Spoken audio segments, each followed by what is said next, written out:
Hi viewers, welcome to our channel.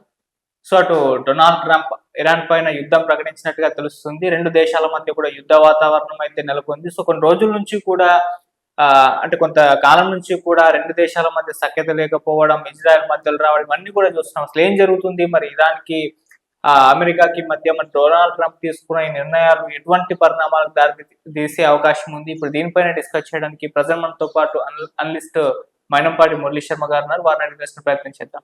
నమస్కారం sir. నమస్కారం అండి. సో చూస్తున్నాం అమెరికాకి ఇరాన్కి మధ్య ఒక యుద్ధ మేఘాలు కమ్ముకున్నాయి. మరి పరిస్థితి ట్రంప్ వల్లే వచ్చిందని కూడా చెప్తూ ఉన్నారు. మరి ఎక్కడి వరకు దారి తీస్తారు, ఏం జరుగుతుంది అసలు ఈ రెండు దేశాల మధ్య? యుద్ధం జరుగుతుందని అసలు అనుకోవట్లేదండి. ఎందుకంటే ట్రంప్ గారు ఆయన స్వయంగా చెప్పారు ఏంటంటే తాను ఒక శాంతి దూత వంటి వాడిని అని ట్రంప్ గారు స్వయంగా చెప్పుకోవడం జరిగింది. అసలు తనకి నోబెల్ ప్రైజ్ ఇవ్వాలి, నోబెల్ ప్రైజ్ ఇవ్వలేదు అని ట్రంప్ చాలా అసహనం వ్యక్తం చేశారు. చాలా రాజకీయాలు కూడా జరుగుతున్నాయి, అందుకనే తనకి నోబెల్ ప్రైజ్ రావట్లేదు అని చెప్పాడు. ఆయన చెప్పే వర్షన్ ఏంటంటే తాను దాదాపు 8 రకాల యుద్ధాలను ఆపాడు, దాని ద్వారా ప్రపంచ యుద్ధం రాకుండా తను ఆపాడు. అంతేకాకుండా ఇండియా పాకిస్తాన్ మధ్య ఒక అణుయుద్ధం జరగబోయేది, దాన్ని ఇండియా పాకిస్తాన్ మధ్య అణుయుద్ధం జరగకుండా ట్రంప్ ఆయన తనే కాపాడుకున్నాను, ఈ యుద్ధం ఆపేశాను అని అతను చెప్పడం జరిగింది. సో అతని వర్షం ప్రకారం అతనికి నోబెల్ శాంతి ప్రైజ్ ఇవ్వాలి, కానీ పాపం ఆయన యొక్క శక్తి సామర్థ్యాలు ఎవరు గుర్తించట్లేదు, అందుకే ఆయనకి నోబెల్ ప్రైజ్ ఇవ్వలేదు. ఓకే, మరొక ఆమెకి ఇచ్చారు. ఇంకా ఆయన దెబ్బకి ఆ నోబెల్ ప్రైజ్ వచ్చినటువంటి ఆమె ఏంటంటే పరిగెట్టుకుంటూ ఆయన దగ్గరికి వచ్చేసి, అయ్యా నాకు ఈ కప్ వద్దు, నాకు ఈ ప్రైజ్ వద్దు, నోబెల్ ప్రైజ్ మీరే తీసేసుకుని ఆయన ఇచ్చేసింది. దీన్ని చూసి ఆ నోబెల్ ప్రైజ్ ఇచ్చిన వాళ్ళు బిత్తరపోయారు. ఇదేంటండి బాబు, ఇది మీ ఇష్టం వచ్చినట్టు ఎవడి పడితే వాడు ఇచ్చుకోవడానికి కాదు, పంచుకోవడానికి కాదు, ఇది ఎవరికి ఇస్తే వాళ్ళకి వాళ్ళ దగ్గర ఉండాలి, plus it is not transferable క్లియర్గా చెప్పాడు వాళ్ళు. కానీ ఆ ఒప్పుకోలే. నోబెల్ ప్రైజ్ ఒక లేడీకి ఇచ్చారు, ఆమె ఏం చేసినట్టు నాకు వద్దు బాబు, ట్రంప్ నన్ను మొత్తుకుంటున్నాడని చెప్పి ఆయన ఇచ్చేసింది. ఇప్పుడు నోబెల్ ప్రైజ్ ట్రంప్ గారి దగ్గర ఉంది. సో ట్రంప్ గారు ఏంటంటే చాలా సెన్సిటివ్ విషయం.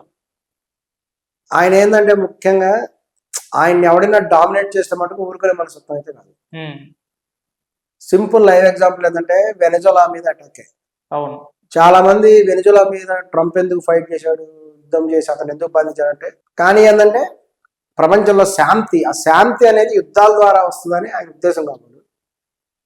ఇప్పుడు గ్రీన్లాండ్ మీద కన్నుబడింది. మరి ఆయన చెప్పిన వర్షం ప్రకారం ఏంటంటే నిజంగా గ్రీన్లాండ్ అమెరికాకి ఇచ్చేస్తేనే మంచిదే. ఎందుకంటే వాళ్ళు చెప్పేది ఏంటంటే సెకండ్ వరల్డ్ వార్ టైంలో జర్మనీ వాళ్ళు ఆ ప్రాంతాన్ని ఆక్యుపై చేశారు, గ్రీన్లాండ్ ప్రాంతాన్ని.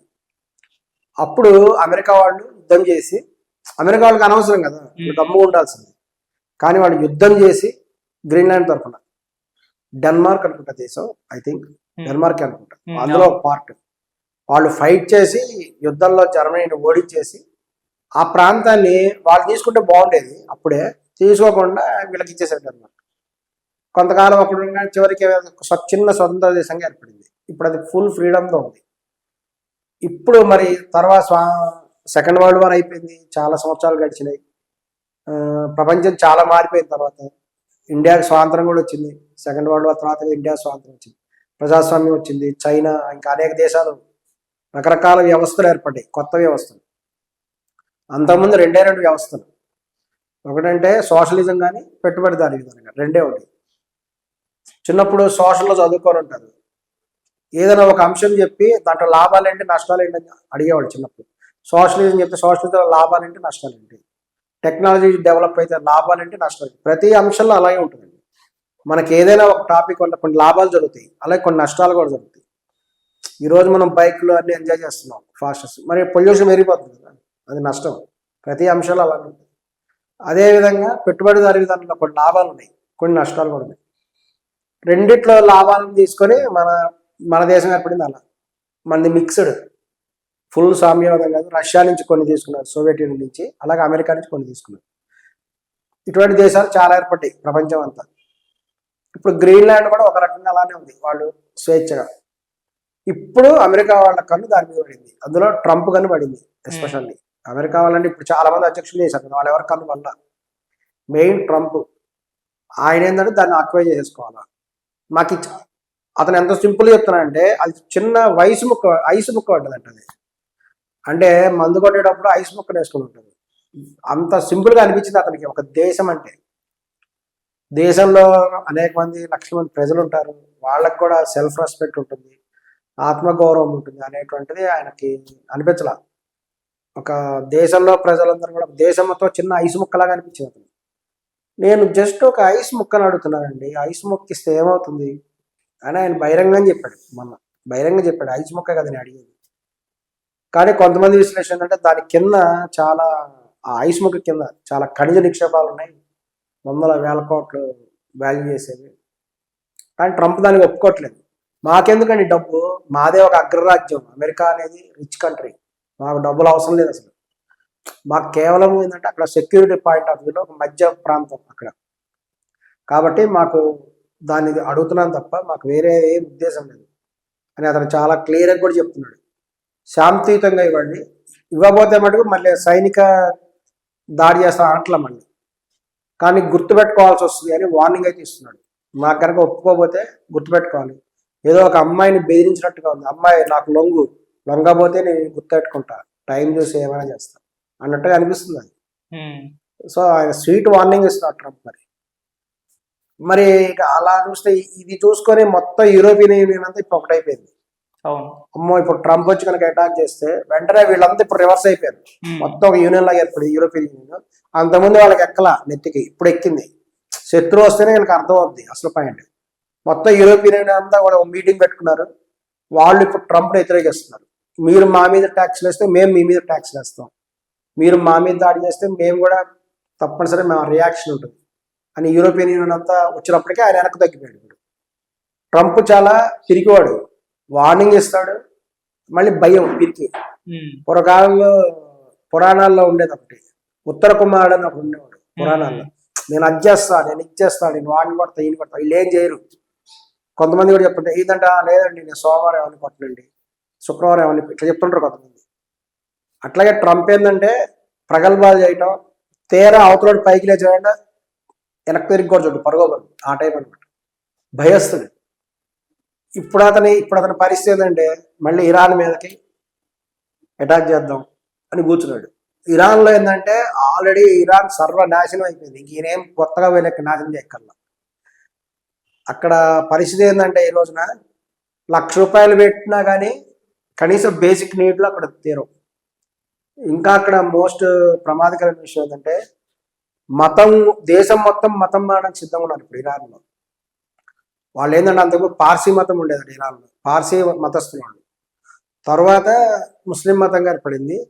ఆ బురకా అనేటువంటి తీయాలని కొంతమంది తీస్తే అక్కడ కొంతమంది మోరల్ పోలీస్ వచ్చేసి ఆ అమ్మాయిని చంపేశారు అక్కడ. ఇప్పుడు రెవల్యూషన్ వచ్చేసింది అక్కడ.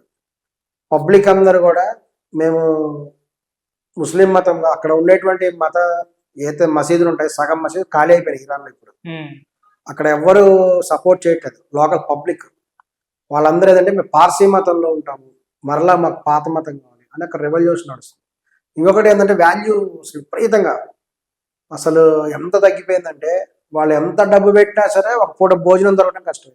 నెల శాలరీ మొత్తం పెట్టినా సరే వాళ్ళకి ఇంట్లో వాళ్ళు కనీసం తిండి కూడా లేదు, తిండికి కావాల్సిన కూడా దొరకట్లేదు. అటువంటి భయంకరమైన పరిస్థితి ఇప్పుడు ఇరాన్లో ఉంది.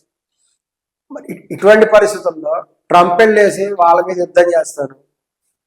కానీ ఇది నిజంగా కూడా ఏంటంటే ఎవడో ఒక వ్యక్తి పాపం రోగం వచ్చి హార్ట్ అటాక్ వచ్చి బెడ్ మీద పడుకొని ఉంటే వాడి దగ్గరికి వెళ్ళా నాతో ఫైట్ చేయరా చూస్తారా, నీకు బలం నా బలం. ఈడేమో దిట్టంగా ఉన్నాడు, అవతల వ్యక్తి ఏమో బెడ్ మీద పడుకొని ఉన్నాడు హార్ట్ అటాక్ వచ్చి, అతను ఉంటాడా పోతాడు అన్నట్టు అతని పరిస్థితి. వాడితో ఫైటింగ్ చేస్తాడు. మరి ట్రంప్ చెప్పడం అంటే అదిలాగే ఉంది. ఇరాన్తో ట్రంప్ యుద్ధం ఏంటి అసలు? ఇప్పుడు ఇరాన్ లోకల్ పరిస్థితి భయంకరమైన సిచ్యువేషన్ ఉంది, తినలేక మొత్తుకుంటున్నారు లోపల. అటువంటి పరిస్థితి వాళ్ళ దగ్గరికి వెళ్ళిన దమ్ముంటే నాతో యుద్ధం చేయి, ఈ సంగతి చూస్తా. కాకపోతే ఏంటంటే ఆర్మీ దగ్గర కొన్ని వెపన్స్ ఉంటాయి, వెపన్స్ ఉండి ఏదైనా చేయగలడు. అదే పగ తీర్చుకోవడం ఎలా ఉంటుందంటే, మీరు మగధీర సినిమాలో ఉంటుంది, నాకు దక్కనిది ఎవరికి దక్కనివ్వను అంటాడు. అటువంటి పనులు ఏమైనా ఇరాన్ వాడు చేయొచ్చు. ఇప్పుడు నేను ఎలాగో చచ్చిపోతాను కాబట్టి చచ్చిపోయే ముందు అవతలని చంపి చేస్తాను అన్నట్టుగా అక్కడ ఏమైనా చేస్తే కూడా ప్రమాదమే కదా. అవును. వాడు చచ్చే ముందు 2 అణుబాంబులు వేసి చచ్చాడు అనుకో, అమెరికాకి ఎంత ప్రమాదం అది వాళ్ళకి అర్థం కావట్లేదు ట్రంప్కి. ఉమ్, ఆయన చెప్పేది ఏంటంటే నాకేమైనా కానీ జరిగితే ట్రంప్ అనేది ప్రపంచ పటంలో కూడా ఉంటుంది. ఆల్రెడీ ఇన్స్ట్రక్షన్ ఇచ్చేసాడంట, okay. Already gave act permission ఇచ్చేసాడు ఆర్మీకి. ఏంటంటే ట్రంప్కి ఏమైనా జరిగితే మొత్తం ఇరాన్ మీద అణుబాంబులు వేసాడు, ఇరాన్ కనిపించదు ఇక, మొత్తం బూడిద ఉండాలి అంతే ఇరాన్ మొత్తం అని ఆల్రెడీ ఇచ్చేసాడు ఇన్స్ట్రక్షన్స్. సో నాకేం భయం లేదు. చచ్చింది నాది, ఎవడుంటే ఏంటి ఎవడు పోతే, ఎవడు చావడానికి ఎవడు కోరుకోవట్లేదు. ఇక్కడ అందరూ మంచిగా ఉండాలి, అందరూ బాగుండాలి, ప్రపంచం కోరుకుంటారు. కానీ మొత్తం గడిచిపోతే ఇంకేముంది, ఒక్కడే కూర్చొని తినలేం కదా, అవును. ఏం ఎంజాయ్ కూడా. సో ట్రంప్ అనేటువంటి ఆయన ఆలోచన తీరు మరి ఎటు పోతుందో చూడాలి. ఏమైనా సరే ట్రంప్ గారు అసలు నార్వే అనుకుంటా నోబెల్ బహుమతి ఇచ్చేది. ఉమ్, మీకు వెంటనే విజ్ఞప్తి చేస్తున్నాం అండి, ట్రంప్ గారికి ఇమీడియట్ గా కూడా నోబెల్ శాంతి బహుమతి ఇవ్వండి. ఆయన ఈగో సాటిస్ఫాక్షన్ చేస్తే అప్పటికైనా ఆయన యుద్ధాలు అనేటువంటి పదం ఆపుతాడేమో అని కూడా కోరుతున్నాము.